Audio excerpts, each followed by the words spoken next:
Hello. Hello to all of you and welcome to our webinar today. I'm Ann Kelly. I'm Vice President of Government Relations for Ceres, and I'm absolutely thrilled to have Dr. Leah Stokes joining us today to talk about how important it is for us to immediately get behind a clean electricity standard. Thanks so much, Dr. Stokes, for joining us. Wonderful to see you. Oh, it's so great to be here. I'm looking forward to talking to everybody. So I guess I should just share my screen here. Well, I'm happy to give, Dr. Stokes deserves a lengthy introduction because she is legendary. Okay. She is the slam dunk expert in this area. This introduction is going to be brief. Dr. Stokes is a Canadian political scientist and expert in environmental policy. She's assistant professor of political science at the University of California, Santa Barbara. She investigates the politics of energy and environmental policy in the US. She regularly writes about energy and climate and environmental policy for a newspaper. She has a podcast. She is an author. She's all over social media, and we're thrilled we got her at this time. Let me say at the outset, we are recording this session, so don't feel you have to take copious notes. We are going to be sending this far and wide, and I want to give just a little context for her comments right now, which I'm sure she'll talk about the importance of this current debate in Washington around the infrastructure package. But know that Ceres also has a specific opportunity for all of you to sign on to our letter, which I will put into the chat. And that's going to be available between now and close of business next Friday, the 25th, and possibly beyond. It's a chance for you to say, yes, this is a moment. Let's push this clean electricity standard forward. And that's partly why we have Dr. Stokes speaking today. If you have questions, please feel free to pop them right into the Q&A section. And that way Dr. Stokes can look at them. I'm sure she's happy to be interrupted, but we're also going to have a specific Q&A section after her remarks. And so with that, I'm going to turn it over to you, Dr. Stokes. Wonderful. Well, it's so great to be here, and I'm so excited about the letter. So I hope that all of you will consider signing on to it. Let me share my screen. Okay, and I will hit, you can see all the tabs I have open because I do too many things. Okay, great. So I'm going to talk about the central importance of a clean electricity standard. Why do we need a clean electricity standard as part of this summer's climate bill or infrastructure bill or whatever thing is going to move? And I know all of us don't fully know what that will be, but why a CES needs to be part of it. So what is a clean electricity standard? That's the most important thing to answer. Well, it's a requirement to increase clean electricity by a deadline. So probably what we are talking about is an 80% clean target by 2030. You might know that right now the electric power sector in the United States is about 40% clean. So that would be a doubling of clean power this decade. This is directly on the road from 40% today to 100% by 2035.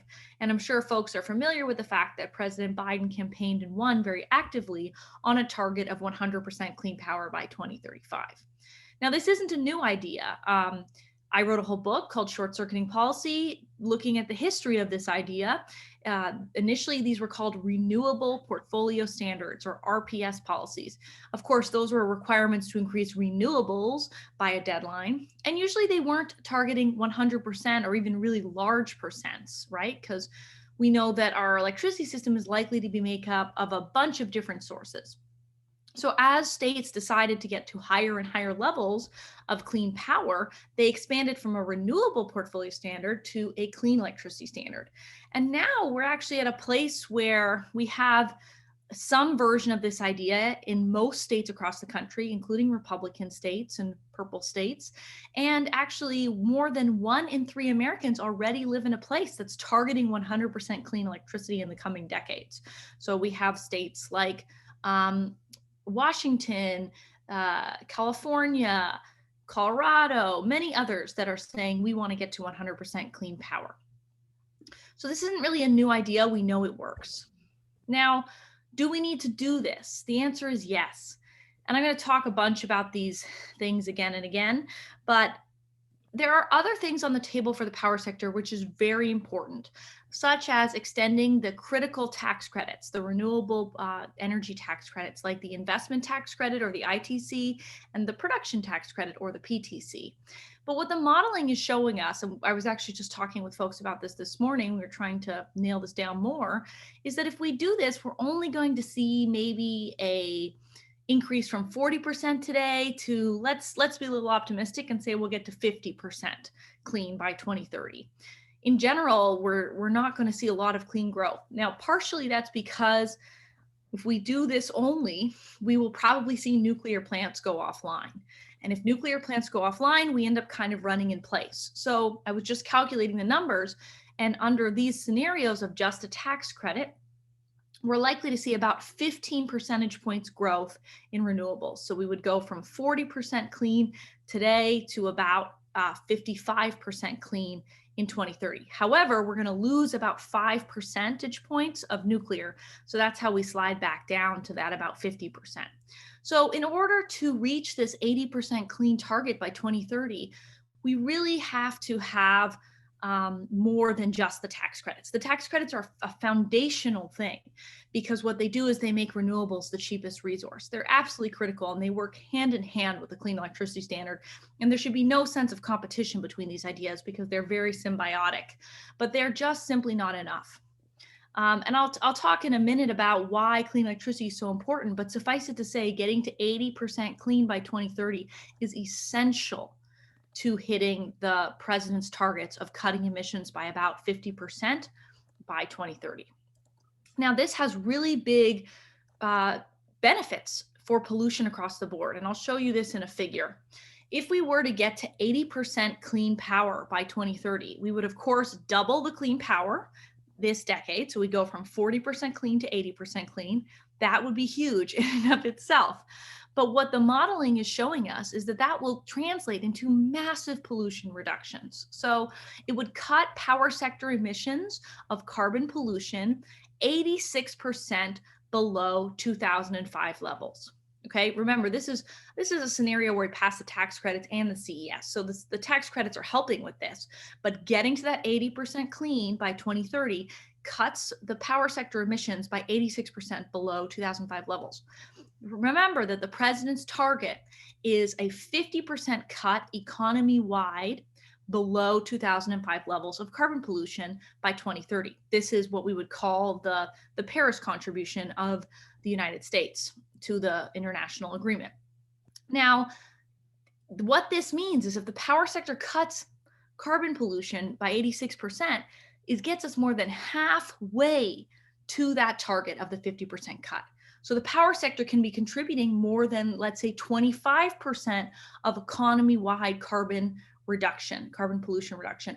So it's 25, halfway to 50. Really, really, really big thing. And keep in mind, and I'm going to reiterate this in a minute, that clean electricity is the linchpin. It is the thing that allows us to electrify our cars and make those clean, electrify our buildings and make those clean, electrify parts of heavy industry. So this clean power is not just going to clean up the electricity sector.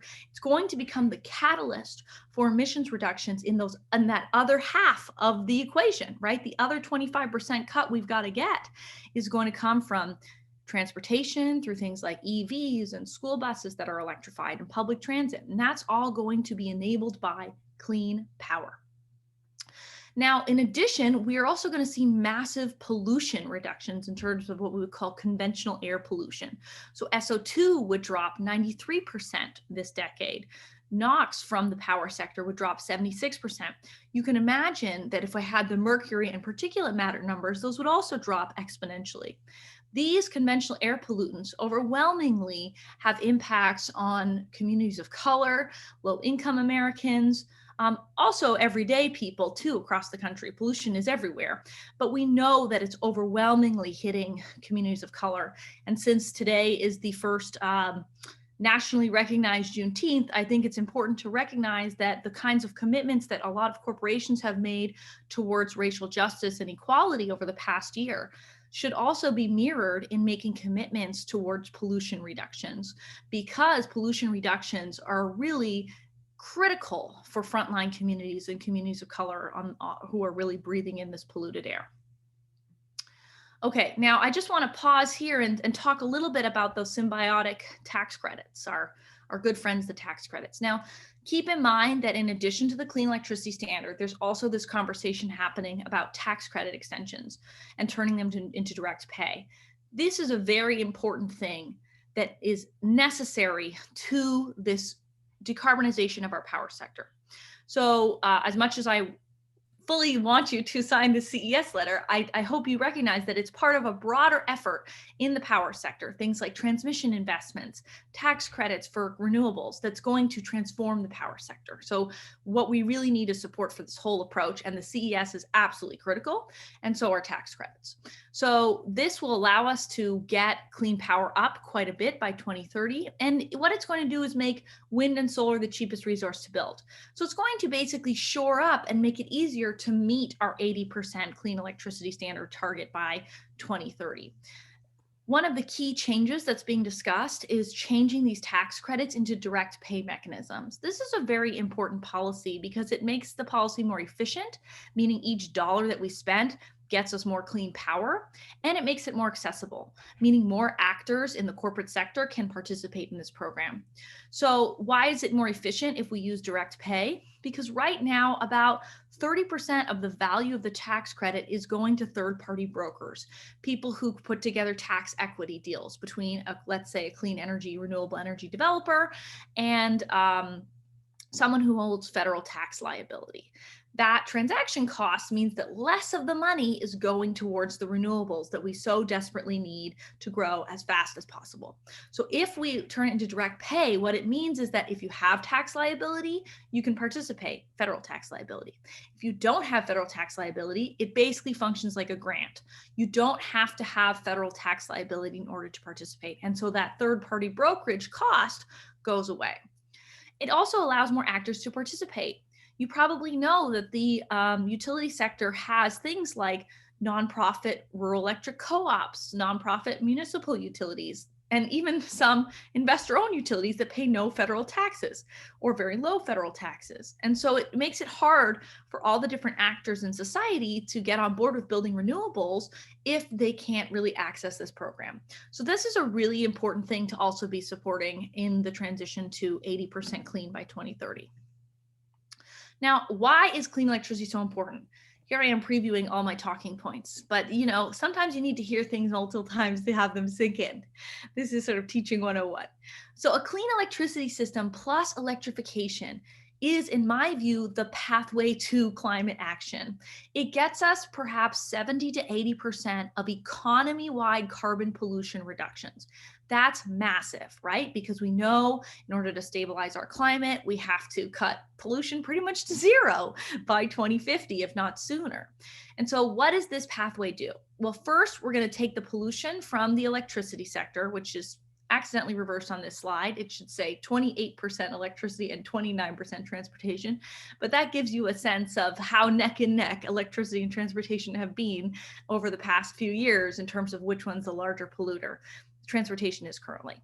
So we're going to zero that out. So we're going to take that 28 and take that to zero. Transportation is actually 29%, and we can get rid of a lot of the pollution in the transportation sector through electrification, electrifying school buses, electrifying cars, electrifying public transit. So many different parts of our society can be electrified. And of course, we can't fully electrify the transportation sector. There are some parts of it that are difficult to electrify. Think about planes, think about long distance trucking. There are certain things that will be harder to do, at least currently with current technology. So let's say that we're still going to go from 29% to 5%. Now, heavy industry is often seen as the very difficult to decarbonize sector, and it is. But it turns out that maybe about half of it could be electrified. So there will be some high temperature applications that will be harder to electrify. But a lot of things in heavy industry, we can use electricity rather than using fossil fuels. So let's cut that sector in half. And when it comes to buildings, we know that we don't have to use fossil gas anymore. We've actually been learning more and more about how fossil gas is really bad for our health, that it's kind of like secondhand smoke for kids growing up in homes that have a gas stove. And so we have technologies like heat pumps, induction stoves, of course, just bread and butter energy efficiency, which means we need less power in the first place, that can allow us to really clean up our building sector. And so what this means is when you think about electricity plus electrification and you add all these pieces up, you can eliminate maybe up to 3/4 of economy-wide carbon pollution. So clean electricity becomes this linchpin, this cornerstone that allows other parts of our economy to decarbonize. And sometimes there's a misunderstanding about how exactly this will work. I was talking to a union recently, and they said, well, it'll only be jobs in the next decade to build out this renewables. And I said, no, no, no, my friend. When we talk about electrification, we're actually talking about growing the grid. We're probably going to have to electrify the grid at the scale that it is today, this decade. But in the next decade, the grid is going to maybe double in size. Some models suggest it might triple in size because we need more power, right? We need more energy coming from the electricity system to run all these other parts of our economy that are currently being run by fossil fuels. And so we're actually talking about a huge opportunity for the electric power sector, that it's going to grow in a way that it hasn't really in over probably a century now.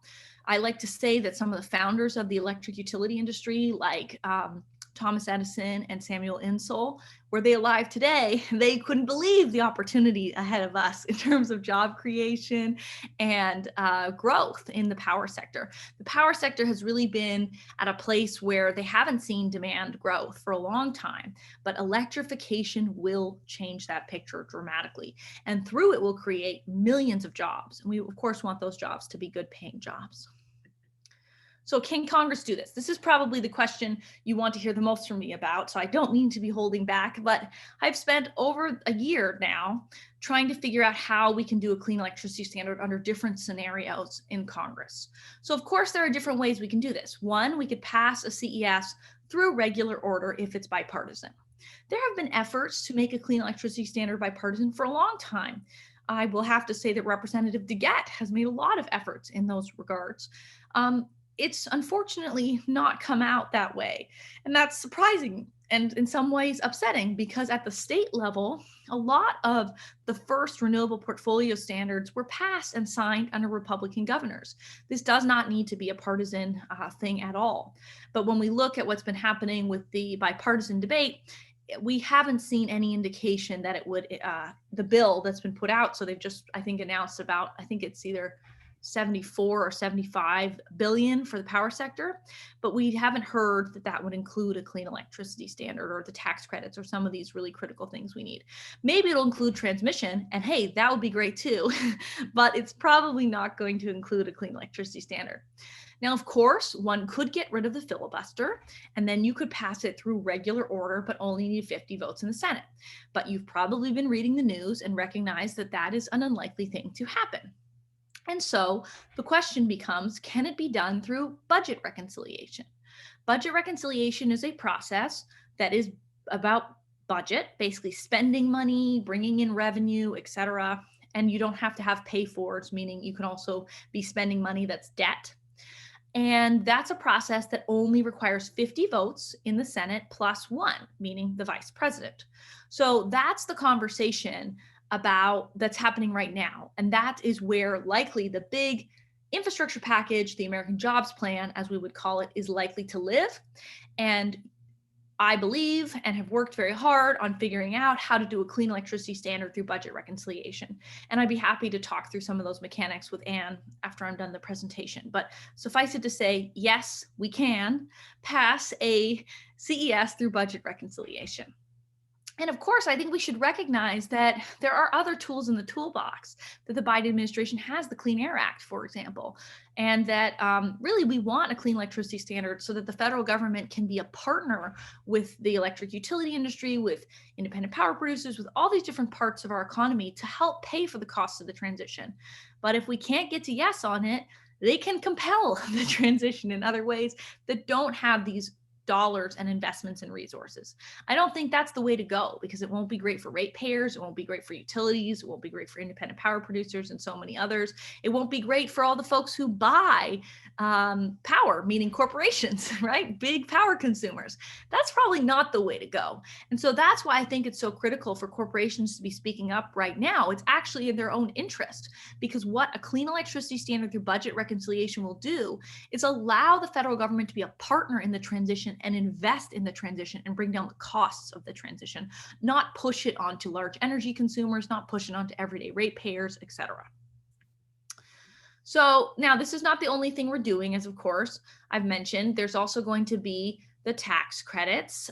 There's a bunch of ideas about how to do those tax credits. There's got to be investments in transmission lines and grid modernization. We probably want investments in storage, community solar, distributed generation, clean transportation, buildings.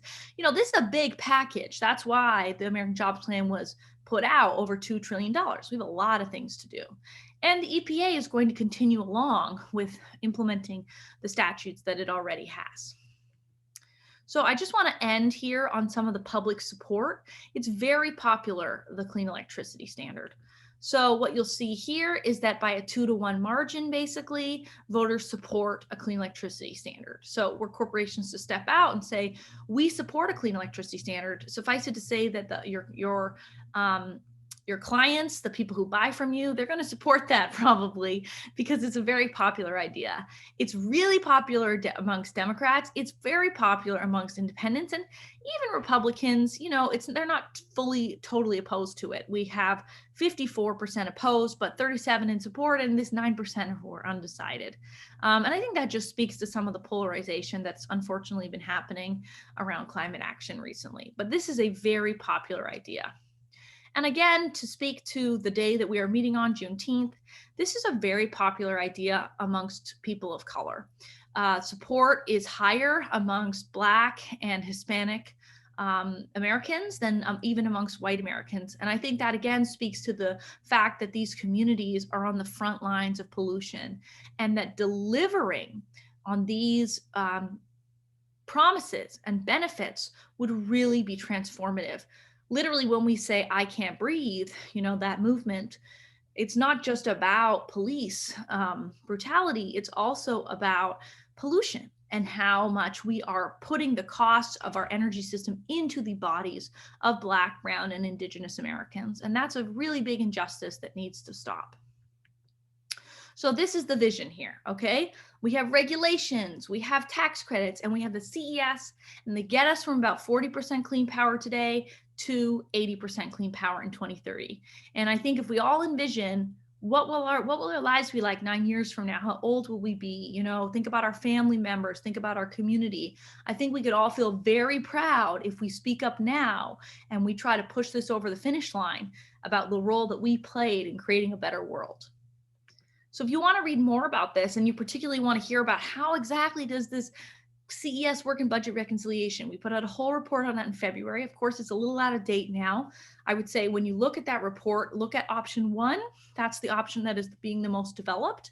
If you download that report, it's just evergreenaction.com/100clean.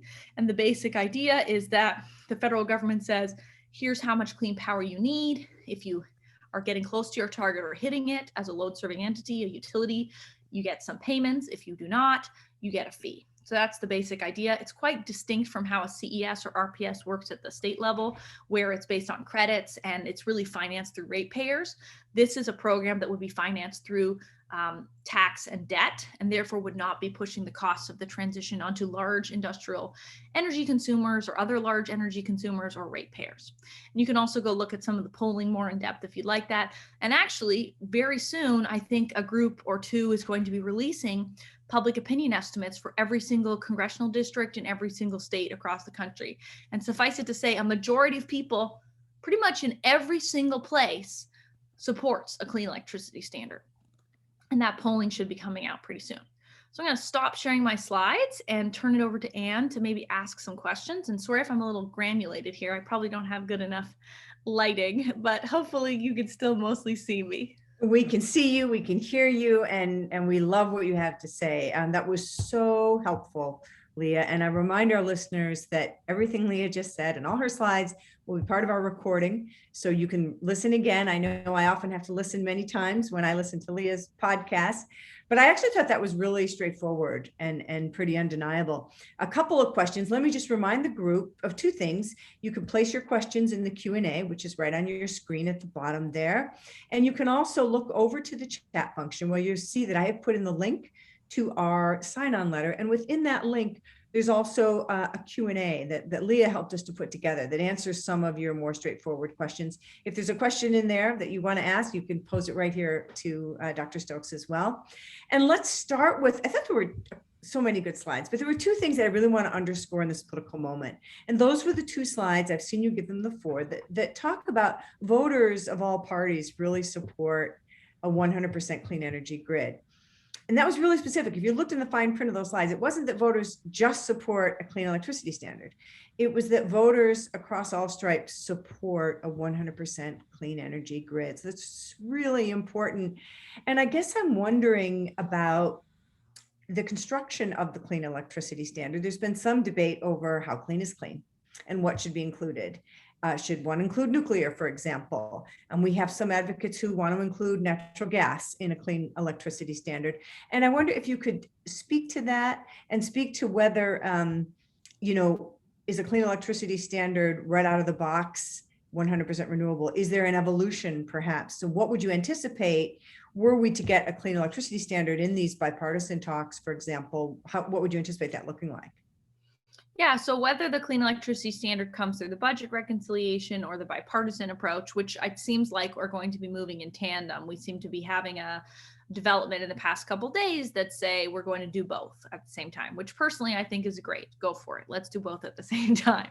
Clean electricity standard under that approach is usually defining eligible resources based on their carbon pollution in tons by megawatt hour. So there's a threshold. The threshold is set at different levels in different bills. I think that if you were to go with a budget reconciliation approach where the federal government is doing like a cost share, you can think of it, or an investment, they're helping to pay parts of the cost of the transition, that it is very unlikely that the federal government would be paying for fossil gas plants, for natural gas plants. The Biden administration has made it very clear that they don't support fossil fuel subsidies, and that would fundamentally be a fossil fuel subsidy. So, and also, I don't think that utilities need money to go build gas plants, right? What they need money to do is to keep nuclear plants open. That's a really important thing in restructured markets. And this kind of a program would help with making sure that we're not running in place and, shuttering nuclear plants while we add renewables and not really making progress to that 80% target. So that's one thing that would definitely count, because nuclear does not have a carbon pollution per tons per megawatt hour. It's zero, right? So it would be an eligible resource. Now, in terms of building new nuclear, that's more of a question mark. Right now, building new nuclear is very difficult, but perhaps in the coming decade, maybe in the 2030s, there could be new technology. There might be more public acceptance. You could imagine to see more nuclear. Other technologies that would be eligible are, of course, wind and solar and hydropower and other things. And also also carbon capture and storage, CCS, some kind of gas or coal plant that has CCS capture rates that are high enough that they meet that threshold. So if the threshold was something like 0.4 tons per megawatt hour or 0.3 or 0.2 or 0.1, nobody knows exactly what the threshold would be. But in that range, CCS with a high capture rate would count. And I imagine that if we're a CCS to pass in Congress in a bipartisan way or in the budget reconciliation way, which can be bipartisan, just so we're clear. It's not like a Republican can't vote for budget reconciliation, but that CCS will be an eligible technology. So that's kind of the approach. and it is a clean electricity standard. That does mean that more technologies are eligible than a renewable portfolio standard usually is defined as. So now you've just made a key distinction, and I'd love for you to go a little deeper into that. Many of our listeners on the phone have helped us to advocate for RPSs, renewable portfolio standards, at the state level. I think there are 29 across the country. I'm wondering how much your confidence in a federal clean electricity standard is based on your understanding of what's taken place in the states. And then could you draw this distinction that you just alluded to about renewable versus clean? Yeah, so obviously I'm a huge supporter of renewable portfolio standards. I wrote a whole book about them, traced the evolution of the idea. I hugely admire the advocates, and maybe some folks are on this call or within the Ceres network who have helped advocate for those policies. That is fabulous. But these renewable portfolio standards have never been targeting 100%. They've been targeting, 30% or 50% or something like that. And so what happened was, as we decided at the state level that we needed to try to hit 100%, and states started to adopt 100% targets, they tended to define it a little differently, to say we're going to do 100% clean electricity by a certain date. So New York has one, I think it's 2040, California's is 2045. The reality is that it could be 100% renewables. We don't really know what's going to happen in 2040 or 2045, but they're just defined in a way that provides more flexibility. That if we learn that it's really hard to operate the grid with, upwards of, 80% renewables, that maybe we need to have other tools in our toolbox. So I don't see personally a huge distinction between a clean electricity standard and a renewable portfolio standard, except that, especially in Congress, we've been trying to pass a renewable portfolio standard since about the mid-90s. The closest we've come was in the Waxman-Markey bill. There was a 20% renewable energy target by 2020, the year that we lived through, and 8% of it could be met with efficiency. So it was actually a 12% target by 2020. Believe it or not, that would have pushed up some progress, but it was a very low target ultimately, right? We were talking about 12% by 2020. And so I think if we continue to operate in that renewable portfolio standard approach at the federal level, we may struggle to pass it. And if we do pass it, it's likely to be a much lower number. So from my perspective, it makes more sense to broaden what's eligible technology, to make the tent bigger, make more people feel like, you know what, I can see benefits for these different things in that approach. And we can probably get a higher target at the end of the day. What the modeling is generally showing, Anne, though, is that when we get from 40 to 80, what's that additional 40%? It's overwhelmingly wind and solar and renewables. And so, these distinctions are a little fuzzy, right? Because what's in the base? Well, we have some nuclear in the base, and we probably want to keep that online so that we're not running in place. But what the growth is going to be, particularly with the tax credits, is very likely to be renewables. Now, maybe there'll be some breakthroughs in CCS or in nuclear, who knows?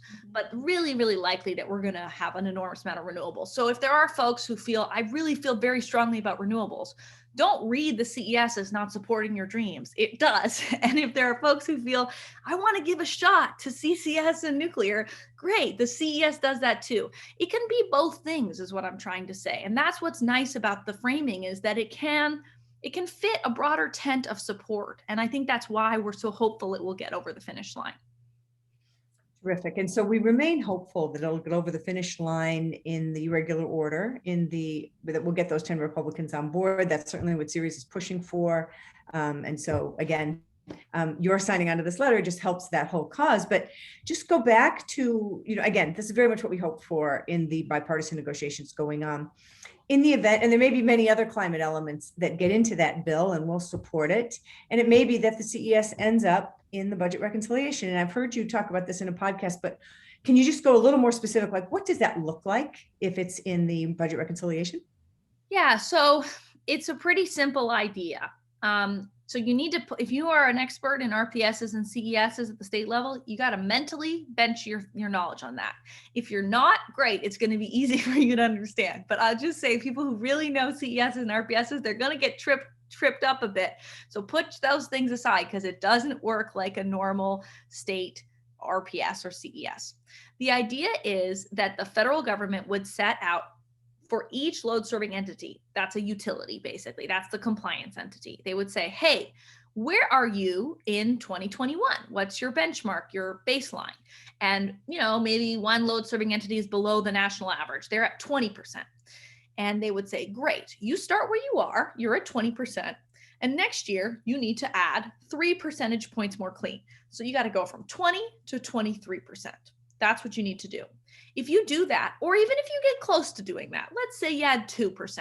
I don't know what the exact number would be, but you're putting in effort, you're really trying. The federal government will provide you with resources. You can think of that as an investment or a grant. It doesn't have to be paid back. We'll say, you know what, you put effort in, that was hard to do. Here's some cash that will help you make it happen. How can those resources be used? They can be used to reduce customer bills. So as we are building a bunch of new renewables and retiring dirty stuff, there's capital costs that are going to have to be picked up. And so this is a way to make sure that rates don't go up. So that's how you could use the money. You could use it to buy or build clean. So you could use it to keep a nuclear plant online if you need to do that in your particular circumstance as a load serving entity. You could do it to build clean stuff. You could do it to buy clean stuff from an independent power producer that currently makes a lot of the renewable. So it's going to be open-ended, and different utilities are going to do different things. Keep in mind that some utilities also have big stranded cost problems with coal plants. They don't really know what to do. The CEO of NextEra said a couple months ago that in the vertically integrated context, so the IOUs, that a lot of them, well, he actually said every single coal plant that those folks own is non-economic, meaning, it could be replaced tomorrow with a wind and solar plant and be cheaper. But though it's not simple for a utility to deal with that problem, they've got debt. And so what are they going to do with that debt? So at the state level, one of the ideas is coal plant securitization, which is kind of like refinancing debt, or think of it as a mortgage, right? You take your home and you get a lower mortgage cost and it costs less for your capital, and then you can retire it. But when we go with that route, the costs are still going on to the ratepayers, right? Because somebody has to pick up the debt, even if it's at a lower price. Of course, there's still a win-win because we don't have to pay for the fuel costs and the pollution and all that other stuff, but it costs money. And so what if the federal government just said, here's some money, and if you've got a problem with the coal plant, you can help shut that down. And maybe you've got workers at that coal plant and you want to make sure that they, have their paychecks protected and that they have retirement programs. Maybe you can use the money for that too. Let's say you're a utility and you need to build distribution or you need to build transmission. That's a really important thing. You can use that money for this. So there would be a series of things, as you can see, that I'm currently listing off the top of my head, that you could use the money for. And it would be flexible because each load serving entity is in a different scenario and they've got a different kind of thing they've got to figure out. So they would get that money in the door. The next year, they'd need to do 4%, and they would make progress towards that, and they would get some federal government investment. So what this is basically doing is setting up a schedule of where we need to go by when, getting everybody on the schedule, and helping provide resources to get where we need to go. That's why it's budgetary, because it involves the federal government investing and helping. Now, it's possible that the program would also contain a fee, also budgetary, because that's revenue into the federal government. And so we would say, look, you can't backslide. You can't shut down the clean stuff you already have. And look, you got to be making some progress. You need to be making at least, 1% a year of new clean. Otherwise, there's a cost to that, just to create an incentive for everybody to start moving in the right direction. And it's not like every load serving entity, every utility will get to 80% by 2030. What we'll do is, through a formula and through everybody trying, is get the overall power sector on average to 80%. So just like today, when I say the power sector is at 40%, not every load serving entity is at 40% clean. There's variation in that. Some are higher, some are lower. And similarly, in 2030, everybody would move along their trajectory and they would end up in different places. So the idea is meant to help share the costs of the transition. That's not just good for load serving entities, it's good for independent power producers because they'll get to build a lot more projects. It's making the pie bigger. It's good for anybody, any corporations that buy power, which I believe is every corporation, because it'll keep the power rates from going up during this period of high capital cost turnover. It's of course good for all of us as human beings because it'll clean up our air and our water. It'll make the planet climate more stable. It'll allow us to have this clean electricity that can fuel the other parts of our economy and get us to that 75% cut eventually through the electrification plus the clean energy. So it's really a visionary idea. And I think that's why it makes sense for the federal government to help with the transition, because there are so many benefits to so many parts of society from doing this transition. So that is how the program would work. And as you can see, it's pretty simple. It's do the right thing, or try to do your best to get 80% of the way there to the right thing. And here's some money. Don't do the right thing, you got to pay a penalty. And I think that basic approach will get everybody in the utility sector going at the pace and scale that's necessary, and providing resources so that they can actually get it done, depending on their particular circumstance. Well, that's enormously helpful explanation, Leah. And what you've really described for these, load serving entities, it's really an incentive system, and it doesn't sound like a mandate. Talk about how a load serving entity would make the decision about, you gave the example of going from maybe 20 to 22% renewable. Is that a prescriptive model that comes from the federal government? Is that part of a negotiations process? Or how do we make the decision about which entity goes to what level to get us to where we need to be by 2030, for example?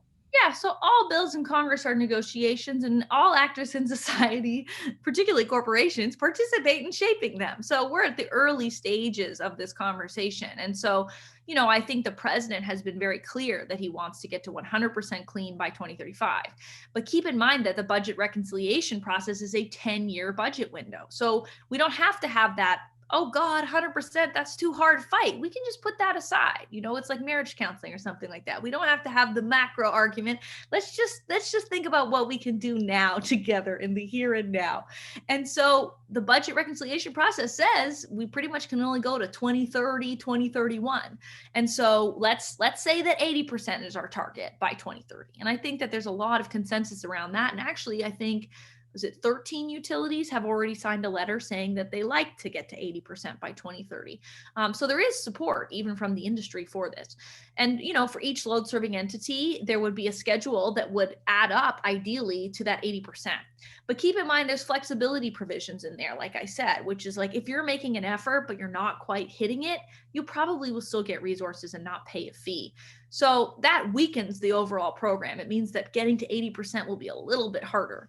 But I think what we've seen from the utility industry is that they actually overperform their own expectations historically. They've often said, oh gosh, that policy is going to be really expensive and difficult, like the NOx and SOx trading program under the Clean Air Act amendments or the Mercury Air Toxic Standard. And then they do a really good job. And so, I understand that change is scary and these feel like overwhelming things, but I personally do have faith that the utility industry, were a program to be set up, would be capable of doing this, and that it would have positive spillover effects to all different kinds of corporations, independent power producers, big electricity consumers, whether that's a tech company or a manufacturer or whatever it is. Huge parts of our society will benefit from this program.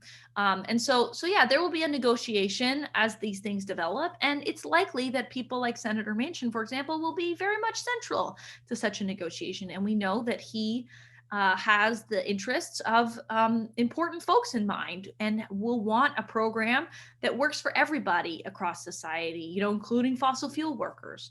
And that's important, right? We can't sort of just impose something that's really hard on everybody and not think about what the costs are for everyday people, including those who have worked in the fossil fuel industry. We have to make this transition work for everybody. And the federal government stepping up and saying, we're going to help with the worker transition. We're going to help with making sure electricity bills don't go up. We're going to help with getting those coal plant debt issues sorted out. We're going to help with those nuclear plants.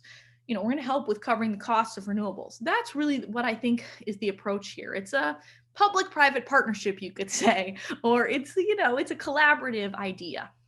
It makes so much sense, Leo. I particularly like that you're highlighting that for large energy buyers, as well as for the family on Main Street, this model means your electricity costs are not actually going to go up because you're getting support. I think we really have to underscore that.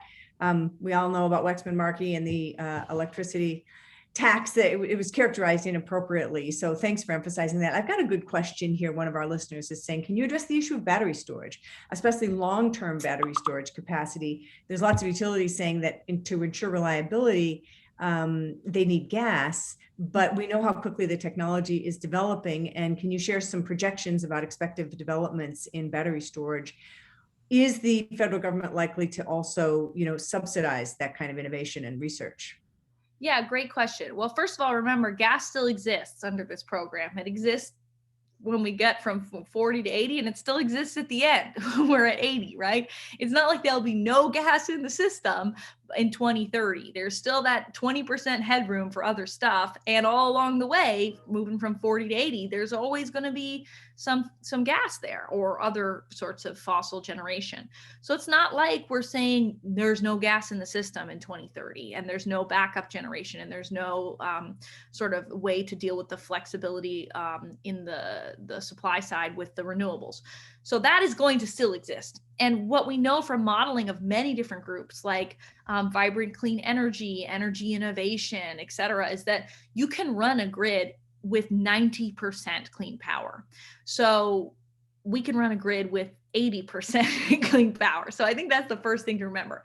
Now, batteries are part of this, and batteries are really important, as are transmission. And so there are ideas about how to invest in both batteries and transmission. From a bipartisan perspective, there was actually a battery ITC, a storage ITC that was proposed, investment tax credit that was proposed in the previous Congress, and it was bipartisan. So maybe that would be part of that 74 or 5 billion that's in the bipartisan proposal for the power sector. I don't know. Nobody knows except maybe the people who do know. I don't even know if they know yet, but maybe you would want to lobby that the bipartisan approach in that power sector chunk of change includes a storage ITC, because that was a bill that was put forward by both Democrats and Republicans. Another thing that's going to be really important is transmission investments. There's lots of different ways we could go about doing that, and I'm starting to think about that.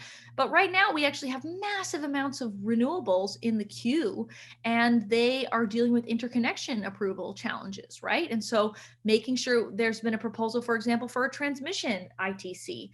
That could be something that might fit, again, within either the bipartisan approach or the budget reconciliation approach, or both, because we certainly need to invest in the transition problem and get some action there too. So I do feel like those are critical parts of the power sector decarbonization. And that's why the Clean Electricity Standard is essential. But I am not a CES only person, as Senator Whitehouse tweeted the other day. I believe in the tax credits and in storage and transmission and building stuff and investing in clean cars. And it's a lot of stuff we have to do here, right? And so, and I think Anne made such a good point that our previous model the last time around through was let's make things more expensive and that'll change things. This is a let's make things cheaper and that'll change things approach. And I think making things cheaper is a better way to go, because it's definitely going to be more popular if electricity bills are not going up, if the federal government is investing. And ultimately, if the federal government's investing in storage, transmission, vehicles, buildings, the price will fall, right? That's the whole idea. This is called learning by doing. I'm sure you've all seen it in action with the solar panels, but what it shows is if you invest at time one, the more the solar panels you build, the more the costs fall. So the more we build storage, the cheaper it's going to get. Hopefully the more we build transmission and get better at it, the cheaper it's going to get. So that's why the federal government investing right now is in some sense not even really a subsidy. What it is an investment in innovation through deployment that will bring the costs down and then make it cheaper for everybody to have the abundant clean power that we're going to need to have a decarbonized society. Absolutely. Another question from our audience is, are there any components that allow for energy efficiency within the CES?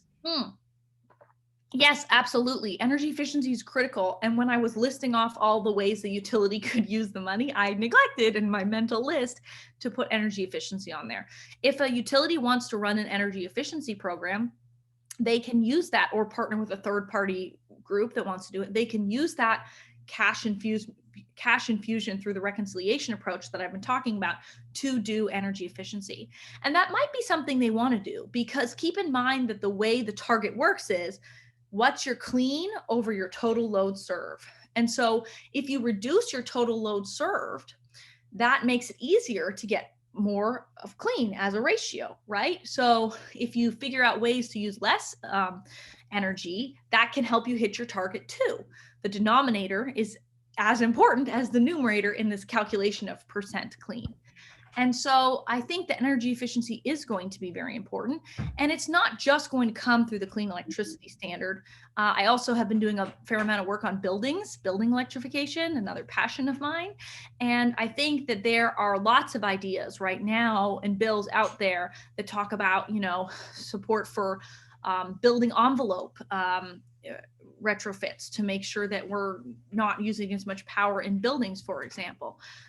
So I do think that energy efficiency is going to be a critical part of this. And some of it can come through the CES, and it's going to be an eligible activity that you can do with the money that's flowing into these load serving entities.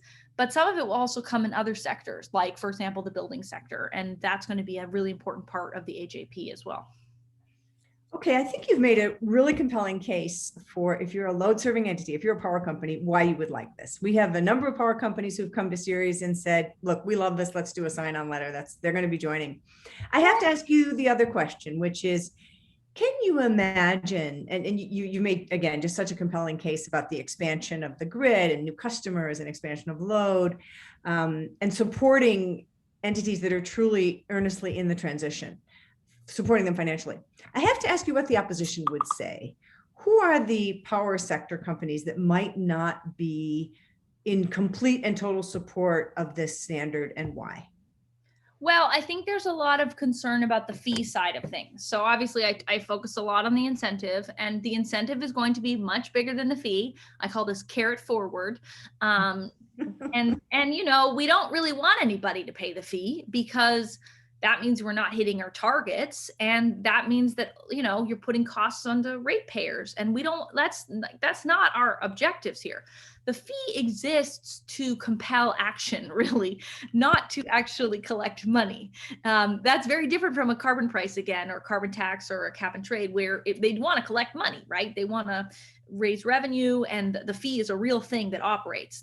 Under this program, it's kind of like a backstop. It's just to make sure we don't have backsliding and things like that. But nevertheless, for utilities that were concerned about how hard it might be to transition, they see that fee, no matter how big or small it is, and they go, oh gosh, the fee.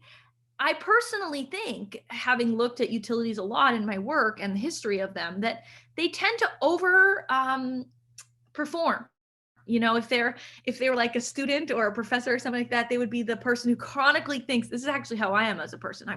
Oh gosh, I'm not going to get it done this time, and it's going to be too hard, and I won't be able to make it. And then overperform my own expectations of myself. I think that's how the industry tends to be, where they tend to be pretty risk averse and worry about their ability to hit the target. And so I think the fee is something that we have definitely heard from some utilities is scary, and even from some consumers, right? That like, well, what if the fee gets charged and then utility bills do go up? But I just want to emphasize again that, like, the program does not exist to collect money. The program does not exist to use the fee. The fee is not the point of the program. The point of the program is progress at the pace and scale that's necessary, and federal cost share and investments in that progress. And so hopefully there's not a dollar collected. That would be great in my books.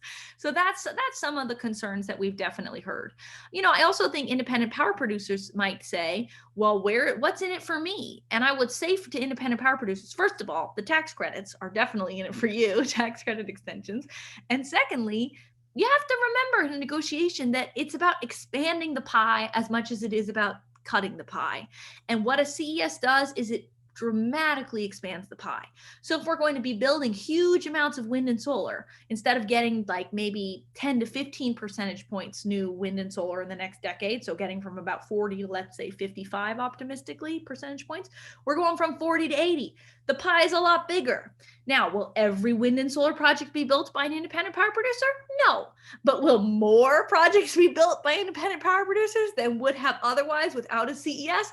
Absolutely, because the pie is bigger, right? So don't forget, and this is a negotiation 101 thing. My advisor in grad school the negotiations, right? There's the integrative part of the negotiation, making the pie bigger, and then there's the distributive part, who gets what slice of the pie.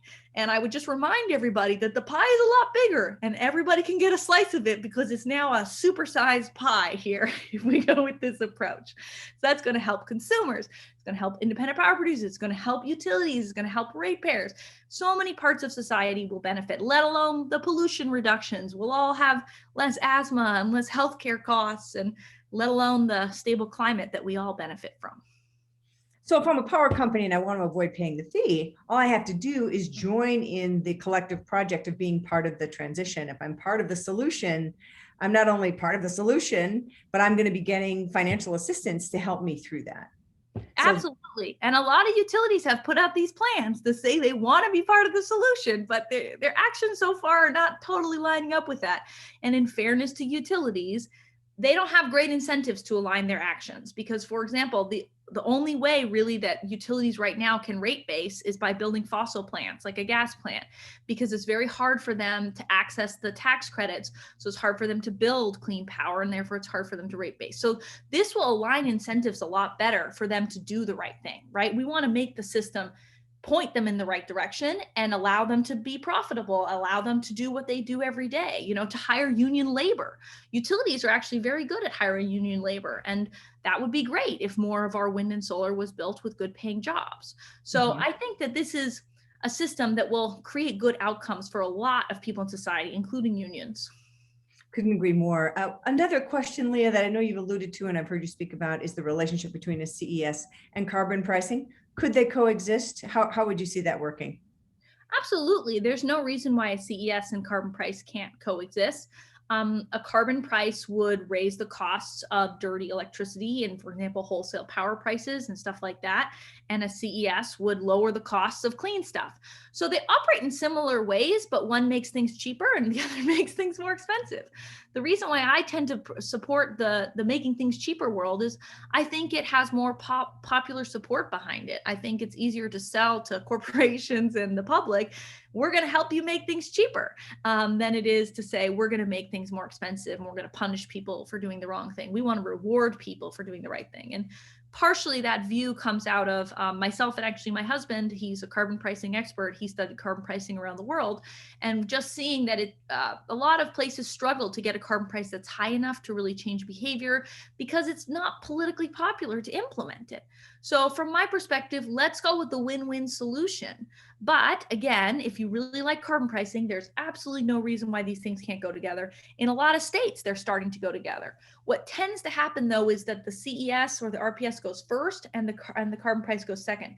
And that makes sense because if we can clean up more of our economy, then the fee will apply to less things and it won't be as burdensome on corporations or on everyday people, right? If GDP and carbon are not correlated as tightly as they are today, then we can put the carbon price on later and really micro target those parts of society that got to get rid of carbon. So my view from a sequencing perspective is let's go with the subsidy, quote unquote, or the investment oriented job creation approach, bring down the cost of clean stuff, break that relationship between pollution and our economic activity. And then let's go micro, surgical with our costs and say, you gotta stop using that pollution stuff in this little part of the economy and that little part of the economy, and send those signals in then. So I'm certainly not against a carbon price. My own view is that there might be better to sequence it in that kind of a way. I think that makes perfect sense, Dr. Stokes. And I can't believe an hour has flown by. This has been so content rich. Thank you so much. And I hope all of our listeners will join me in thanking you for all the work that you do, and of course for joining us today. And listeners, I hope you will take a look at the letter in the chat and sign it in short order, and know that you're going to be receiving shortly a recording of today's remarks. And with any luck, Dr. Stokes will come back and join us again as we work with her on this journey. Thanks so much for joining us. Sign the letter, so important. I love it. Yes, indeed. Great. Thanks to all of you. Happy weekend. You too. Happy Juneteenth. Take care. Happy Juneteenth. Yes. Take care. Bye.